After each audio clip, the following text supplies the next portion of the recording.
Welcome to the Today's Leader podcast. Building tomorrow's best leaders, today. Way to go, guys. Way to go. Keep it going. Good job, guys.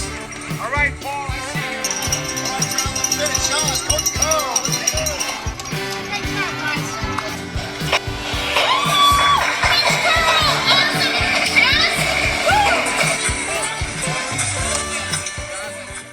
Hey there, it's Coach Carl here, and welcome to episode 426 of the Today's Leader podcast, Building Tomorrow's Best Leaders Today. Now, leadership in so many ways is all about integrity, and no one will willingly follow leaders that can't be trusted and act in a very dishonest manner. Which brings me to today's guest, Gordon Graham. Now, Gordon thought he'd seen it all in his 30-year long career working as an IT professional in the electric utility industry. And it wasn't until 3 decades had passed that he witnessed the intimidation, distrust, and secrecy that can dismantle a team. And so many times, teams can be dismantled within seconds with the first act of dishonesty. Now, Gordon's written a book called The Intrepid Brotherhood, which details his journey uncovering the corruption running rampant in a rural Pacific Northwest public utility company, and why Gordon decided to stand up for ethical professional values at great personal expense of his own job. Now, we have amazing guests on our podcast, and today is absolutely no different. So after a word from our sponsor, please welcome Gordon Graham to the Today's Leader podcast. The podcast is brought to you by Think and Grow Business, the home of the Think and Grow Business Mastermind. If you're serious about growing your business, get serious and join a mastermind group today. Find out more at thinkandgrowbusiness.com.au. And it's my pleasure to welcome to the Today's Leader podcast, Building Tomorrow's Best Leaders Today, the author of the new book, The Intrepid Brotherhood. Please welcome Gordon Graham. How are you today, Gordon? I'm terrific, and thanks for this opportunity, Coach. You've got an incredible story. So I'm going to get right to the chase. Tell us your story. Tell the listeners your story. It's not uncommon, I'm sure, and a lot of people who have read the book, talked to me subsequently after reading it, have identified with the turmoil and persecution that I relate in there. So it's not unique in that respect, but I worked for almost 24 years for an organization, public utility in central Washington state. And the way things evolved were, I guess, counter to the mission of the organization, the actual published mission, the professed mission to serve the public owners of the utility. Since it was a state-chartered public agency, one individual emerged who rapidly progressed through the ranks and became the general manager, chief executive officer, who, there's a term that's been coined recently to describe someone who's belligerent, one-way communicator, persecutor, number of different things, but it's called soul-sucking CEO. And I think he was the epitome of that. He absolutely was. He demanded loyalty with no compromise. He was a one-way communicator. All of the things that you would imagine would go with someone who fits into that category. Yeah.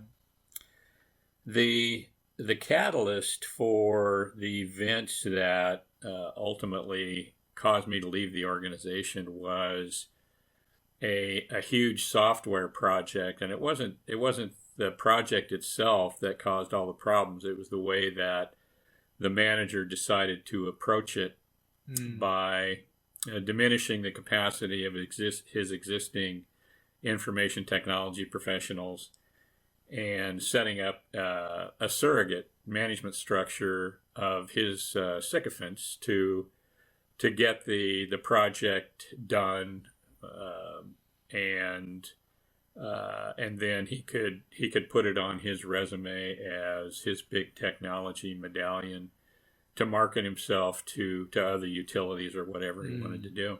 Yeah.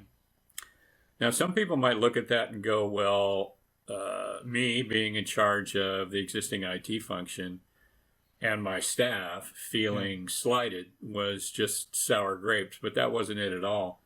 My management training, my education had cautioned me not to react negatively to situations like that. And my mantra was to stay focused on what our responsibilities were, to help each other recognize that if we were positive, if we kept our communication open within the department and tried to solve the problems that we knew were going to come up or were going to be created by this organizational structure that the manager had put in place, we would hopefully receive the same rewards that they would if this project was successful. And so I had some reservations back in the back of my mind about whether or not that was actually the way things were going to transpire, but I continued to focus on trying to keep my staff oriented toward that objective, and to try to bring to the attention of elected board members, other managers, peers in the organization to me that what was being created was a terrible, dysfunctional situation and a toxic environment that would not serve the company well. So that's where we were at. And despite our best efforts, several of us finally confronted the situation by alerting the media, the local media, and the public, and ultimately 2 of us filed whistleblower petitions, which, because of internal politics, were denied, even though both of them were valid based on the policy that existed at the time.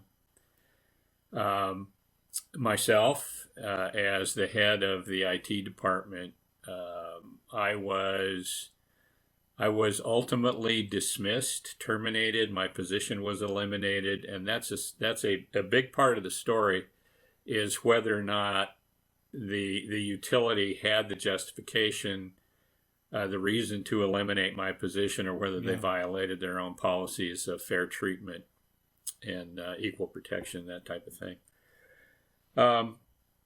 So I guess in a huge nutshell, that's the story.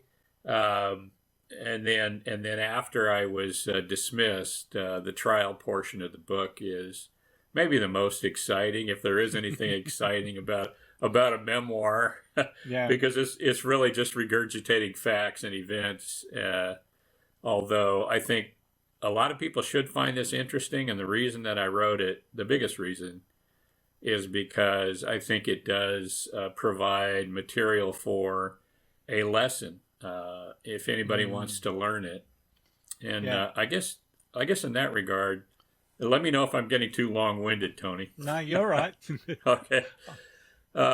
In that regard, I think it's unfortunate that a lot of people get thrust into leadership positions that really haven't had any preparation for them, and they are so immersed in trying to meet their daily expectations and job requirements that they don't take the time to look at, if I can put it this way, what they should be doing, to try to cultivate the best organization and the best opportunities for their staff, for instance, that they can. Sort of the servant leader concept, where they focus on trying to create the best environment and the best opportunities for all the stakeholders in the environment that they touch. And it's just a shame that there isn't enough time. People don't take enough time just to maybe substantiate that.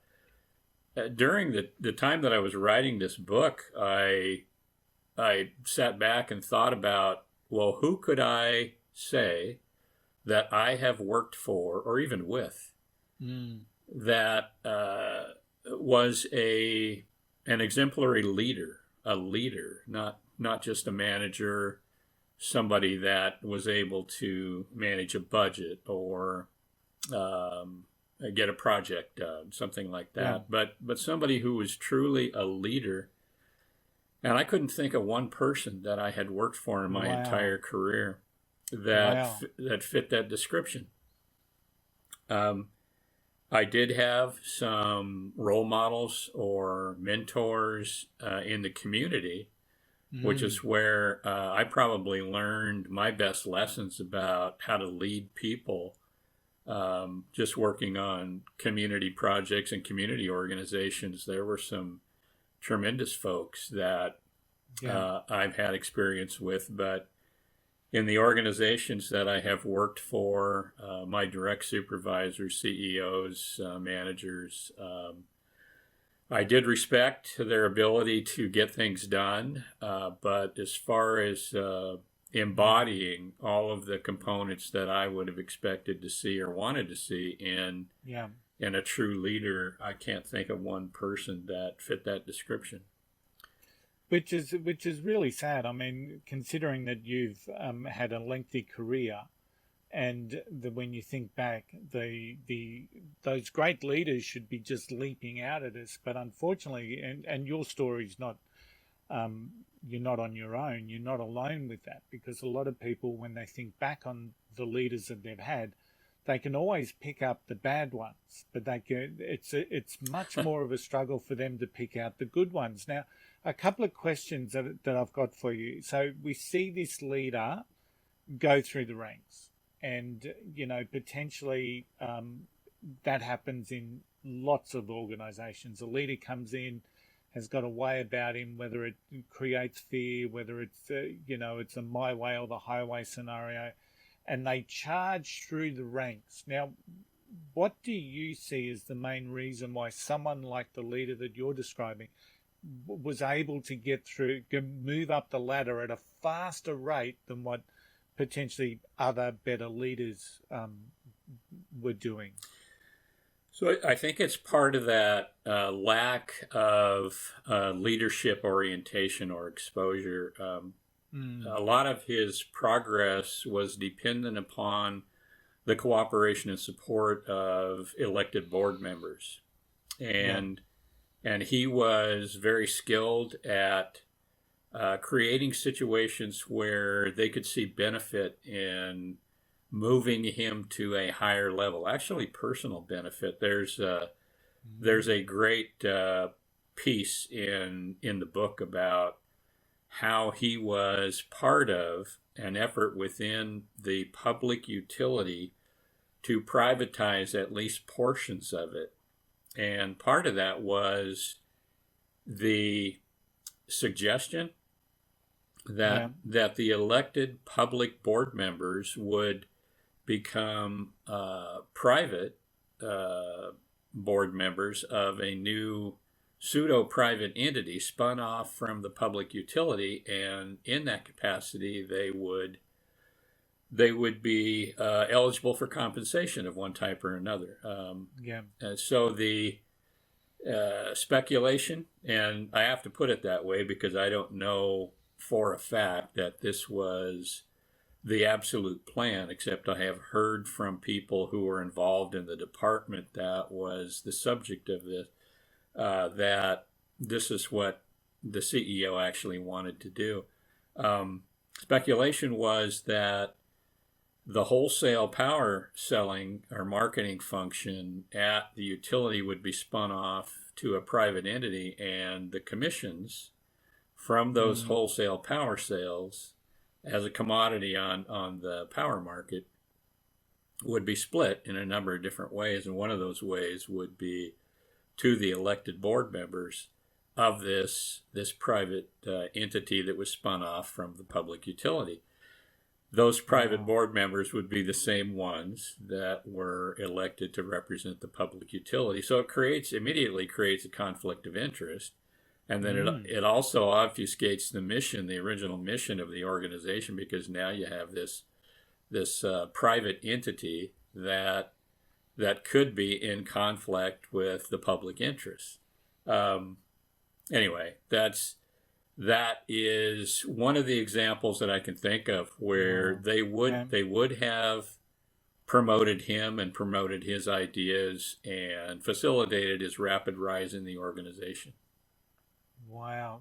Ethics and corruption are just leaping into my head as we speak, Gordon. So when it comes to business ethics, right? So business ethics, it's such an important thing. The integrity of a leader is so important. If you're in a situation, like obviously you've stood up for something that you felt wasn't right. It took you a while, based on what you were saying. But ultimately, there came a line in the sand, I guess. So, how do you help other leaders when they get that sense that not ethical practices or practices that aren't necessarily ethical or in line with constitutions or in line with values or mission statements or visions of the organization? How do they get to that stage where you got to, but quicker, I guess? How do you help leaders do that? So one of the concessions that I make in the book is just in reviewing the circumstances, the ultimate events, how I approach things. The concession that I make in there is that I failed. I was unsuccessful in getting the attention of the right people and righting the ship, so to speak, or trying to get enough support to address that dysfunction to prevent any further damage, I guess. One of the things we were successful at, I guess we were part of the perfect storm, which was the mounting effort from a number of different directions to oust, I guess, or to confront this manager, and to finally get the elected officials to do something about the situation. The book explains how that manager finally saw the writing on the wall. There were reform commissioners being elected. There were a number of departments that were standing up to him, and then there was the most visible, I guess, resistance, which was from my department and my termination, and the subsequent potential for a claim against the utility because of that. And I guess the only advice I've got, and I just did a piece on this to dig a little deeper in the book. The publishing company asked me to elaborate on, just exactly like you did just now, on how we might address that dysfunction. First, defining what dysfunction is, because I used that term in the book in a number of different places. And so readers might go, well, what does that mean in a company? And I think the biggest factors that people can recognize if their organization is becoming dysfunctional is that obfuscated mission. Like, if you know what the mission of your organization is supposed to be, and all of a sudden somebody says it's changing, well, how did that happen, and who approved it, and why are we doing this? Which affects the strategy of the organization and how everything else in the organization aligns with that strategy and the mission of the company. And it just causes all kinds of turmoil if people start asking questions and they don't get answers, because they'll start checking out either physically or mentally, and you really lose productivity, you lose communication and consensus in the organization and the team. That's dysfunction. So how do you address it? Well, I think you have to start by looking at your peers. Well, you should probably start with the person that you think is responsible for it. So if it's your CEO, sit down with them and try to appeal to their greater intelligence, I suppose. Lay out your case. I tried that as detailed in the book, and it didn't work very well. So then I tried to get support from my peers, or just recognition. It doesn't really have to be support. I mean, you're not building an army. You're not trying to attack anything. All you're trying to do is get recognition for what you perceive to be problems in the organization. Asking questions, just communicating. Isn't this different than what we should be doing? Can we talk about this? Yeah. So I tried that, and I think he perceived that that may be getting some traction, and so I was suddenly removed from all of the organized peer functions, the director level team and supervisory teams, and so I had no forum there, nowhere to go except to try to visit them individually. And once he removed me from those teams, I was tarnished enough to where I had no credibility with anybody. The next step is probably trying to appeal to the elected board members or appointed board members, whoever is responsible for oversight in your organization. Yeah. And try to get at least one of them to evidence some flicker of recognition that that maybe this isn't right. Maybe we need to ask some more questions. We need to get the whole group together and confront this issue and see what the manager has to say about it. Is this really what our mission dictates and what our oversight function should entail? And if that fails, I think, from my experience, the last resort is shareholders or the public, depending on whether you are a private or public entity, and perhaps, to the degree that in order to protect your position, you have to file for whistleblower protection, which the Government Accountability Project says that whistleblowing is the sound of professional suicide. So I'm not recommending that to anybody because I think I'm living proof of that. Yeah. But that's in answer to your question. Those are the things that I think. That's the steps. Yeah, it's a fascinating insight, Gordon. It really is, because it's a classic case of. I guess in my perspective, that whole divide and conquer reality. So the one that's creating the noise is being sort of ostracized. And it was interesting when you said that when you were removed from those forums that provided you some influence, and all of a sudden you felt that you had no credibility. In fact, the one that was perceived as having no credibility had all the credibility in this particular aspect. And in hindsight, there's probably a lot of people saying, "Oh my God, didn't we do the wrong thing?" But humans are innately concerned with self-preservation. So that whole aspect that you've stood up, you've done what you've needed to do, but it cost you. Let's not just even talk about the pain of losing your job and then going through whatever you went through after that, but just that energy that you're devoting to it, just the mindset that you've got on there, just that perception that you're building, they're pains and costs the whole way through that journey. So I can't even imagine what you went through. It was intense. I'm not normally a huge risk taker, and so it took me, like you observed earlier, it took me a long time to get there. For that reason, as well as my management training, I really thought, maybe I was naive about it, but I really thought that eventually somebody was going to see that this was not productive, that persecution of an entire department and I guess diminishing the role and importance of people who had spent their lives, dedicating themselves to progressing and getting better and improving, continuous improvement in their discipline, just wasn't the way to manage and approach things. So I waited as long as I could, and I'll have to admit the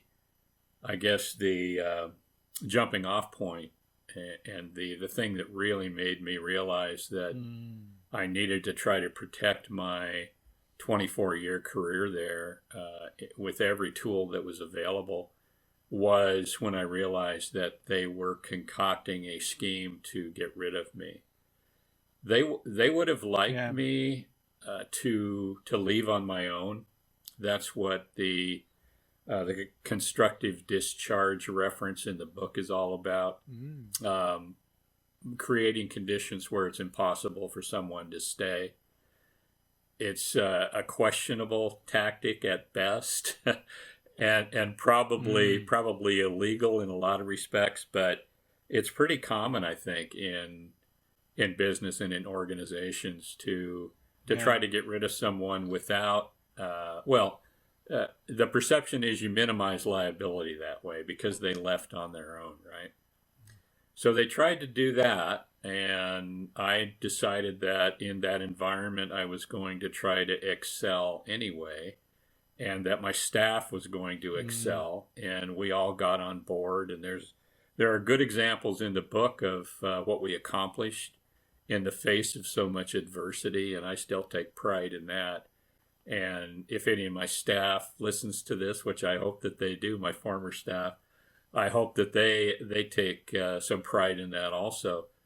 But then they tried to create a supplemental personnel file of observations about things that I had done in violation of policy or shortcomings in my approach to communications with peers and so forth. But they were all fabricated. Yeah. But they thought that they could use that at some point to say, well, you failed to do this, or you insulted this person, or you violated this policy, and so all those things combined, we just can't keep you here anymore. Those would have been futile and easily refuted because of my education, my accomplishments, my continuous improvement, and the fact that we had a continuous improvement program implemented for the entire department. It just, none of that would have washed if they had ever tried to use it, and so it wouldn't have been in their best interest. So you probably haven't gotten that far in the book, but what they finally did was hired a consultant, actually at my recommendation, to study and recommend the best organizational structure to support this new software when it was done, when the implementation was done and it went live. My application development supervisor and myself, we had already done that, and based on best practices in the industry, we had recommended several different models that the district could choose from to support the software going forward. But I could see that our recommendations were not going to be given any credibility, so I suggested that we hire a consultant to come in, and the old term, let's have somebody borrow our watch to tell us what time it is. So since we had already done that, and it was obvious that we weren't going to get it accepted, my recommendation to hire a consultant to come in and perform this was accepted, paid for out of my budget, but they manipulated the results to the degree that they said that the recommendation from the consultants eliminated my position. So it wasn't there anymore in the new organizational model. It just wasn't there. Well, of course, she hadn't done that. What she had done was taken everybody's competencies and matched them to the positions that she recommended in a new organizational structure. But they thought they could get away with saying, well, you're not needed anymore because your position was eliminated. Your actual title was eliminated. laughable, but that was the result of that exercise, and the point at which I knew that I was going to have to take decisive action and file my whistleblower petition. Absolutely. We call it constructive dismissal here in Australia, and it's when companies are found, we have Fair Work Australia, and it's just as relevant if you've unfairly dismissed someone, if you've constructively dismissed someone. So very much. Now, the book's called Intrepid Brotherhood. How long's it been out? January 18th it was released.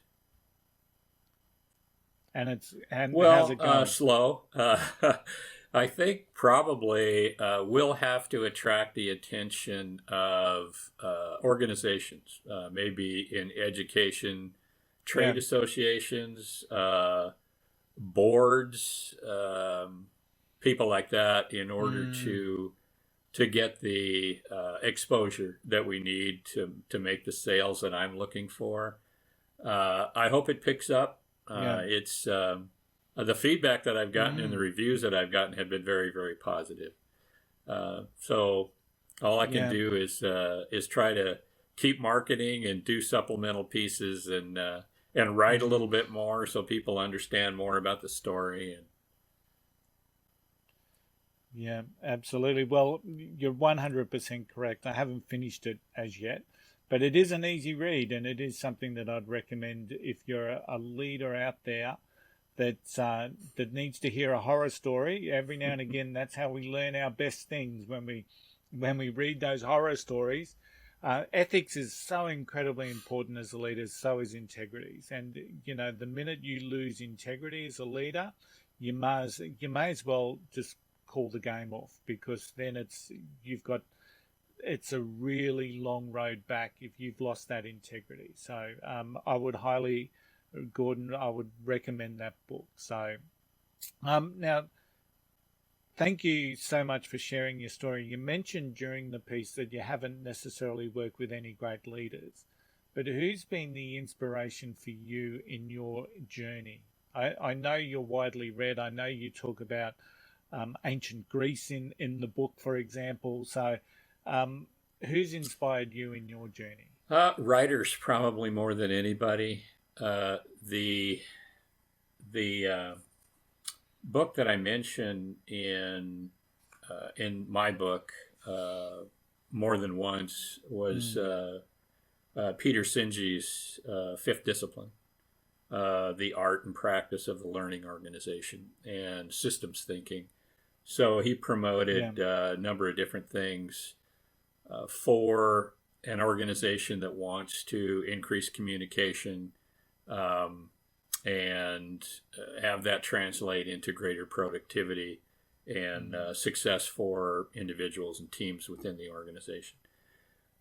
Great deal of influence from his works. There was an author by the name of Chris Argyris, who was probably the best author I've ever seen to recognize or to produce works that showed you how to recognize dysfunction in an organization and how to deal with it. He's since passed, but of course his books outlive him and provide a great deal of value to leaders today. Ken Blanchard and his concept of servant leadership. Ken, of course, is the author of the 1 Minute Manager. Those folks have had a great deal of influence on me. And then I mentioned earlier there were a couple of people in community organizations when I was in the Valley up in Wenatchee and working for Chelan County PUD, who actually, without recognizing it, either myself or them, were molding me into the type of leader that I eventually became. Not perfect, but still more aware of the fact that you accomplish more through communication and respect than probably anything else. So those are probably the people who influenced my career, my progression, my leadership more than anyone. Excellent. Tell us about your relationship. I mentioned earlier that I had failed to heal that organization. That's the subject of my book, and I had to come. I had to come to terms with that. I mean, I lost my job. I had to go search for another one. I could have actually gone into a tailspin and really taken a nosedive. But I had to ask myself, Yeah.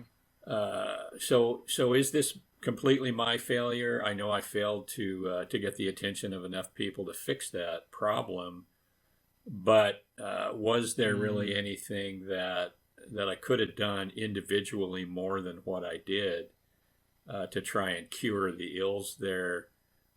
Do I need to take this as hard as what I'm feeling like I might have to?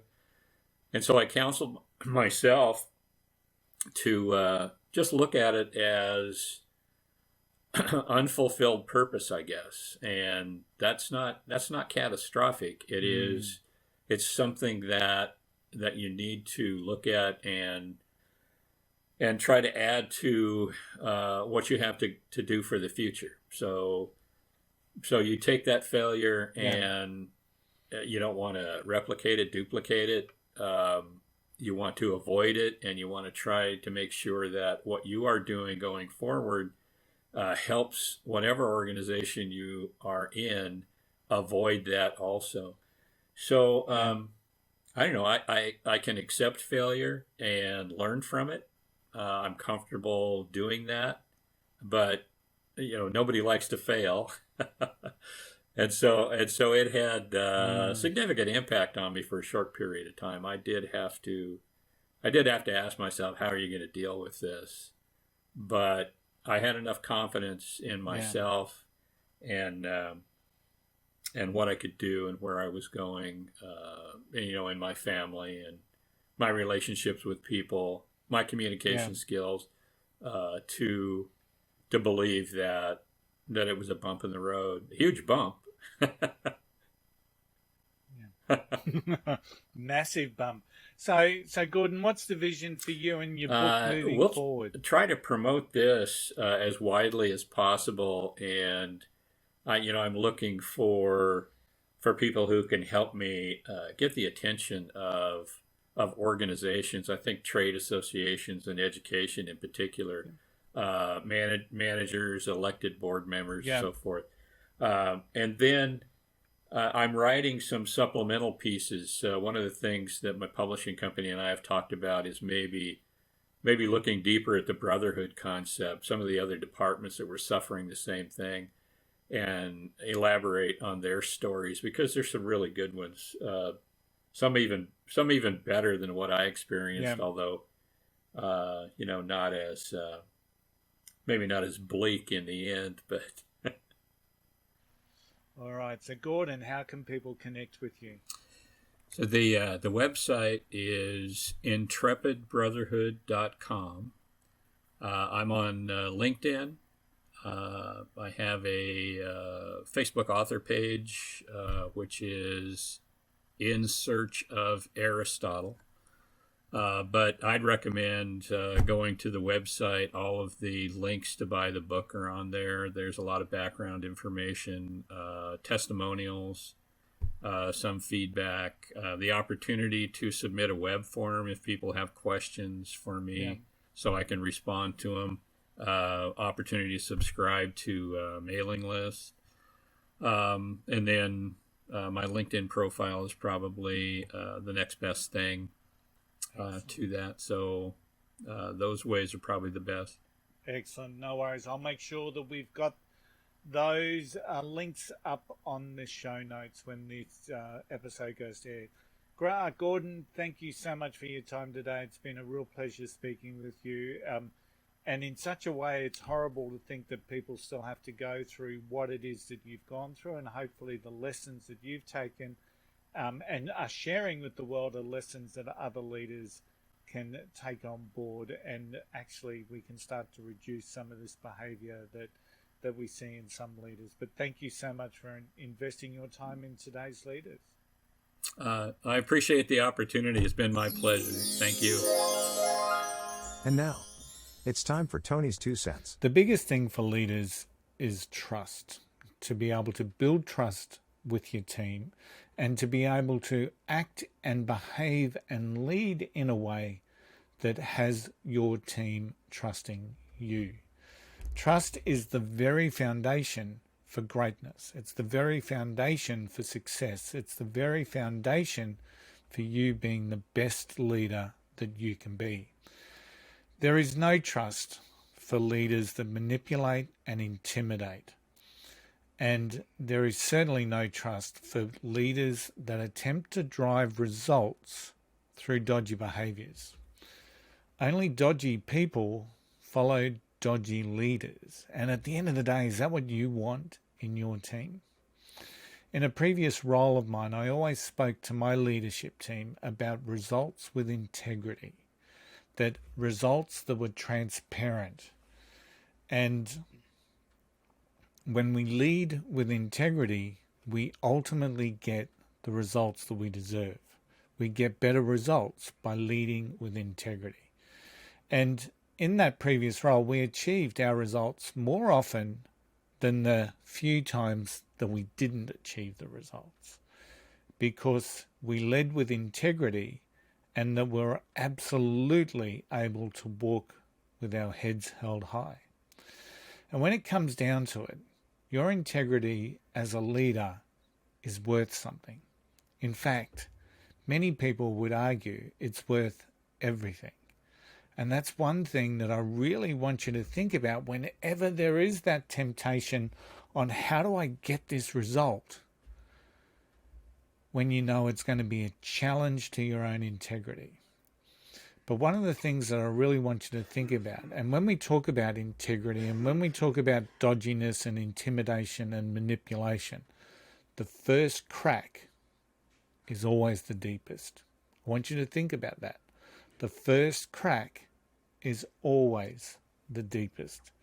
And from there, it becomes a very dangerous path to travel. Thanks again to Gordon for investing in today's leaders. And of course, his links are in the show notes. If you're looking to build better leadership skills, check out the Today's Leader website at todaysleader.com.au. We really are driving a leadership revolution to build tomorrow's best leaders today. Today's Leader is a collective, the mindset to make a difference, the ability to create an impact. Think and Grow Business hosts our Today's Leader Masterminds. Think and Grow Business, where we focus on personal, professional, and business growth. Book your free 30-minute discovery call right from the homepage at thinkandgrowbusiness.com.au. Don't forget, wherever you are standing stronger, braver, and wiser. Don't forget the golden rule. Don't be an arsehole. I'll see you all again next week. Bye for now.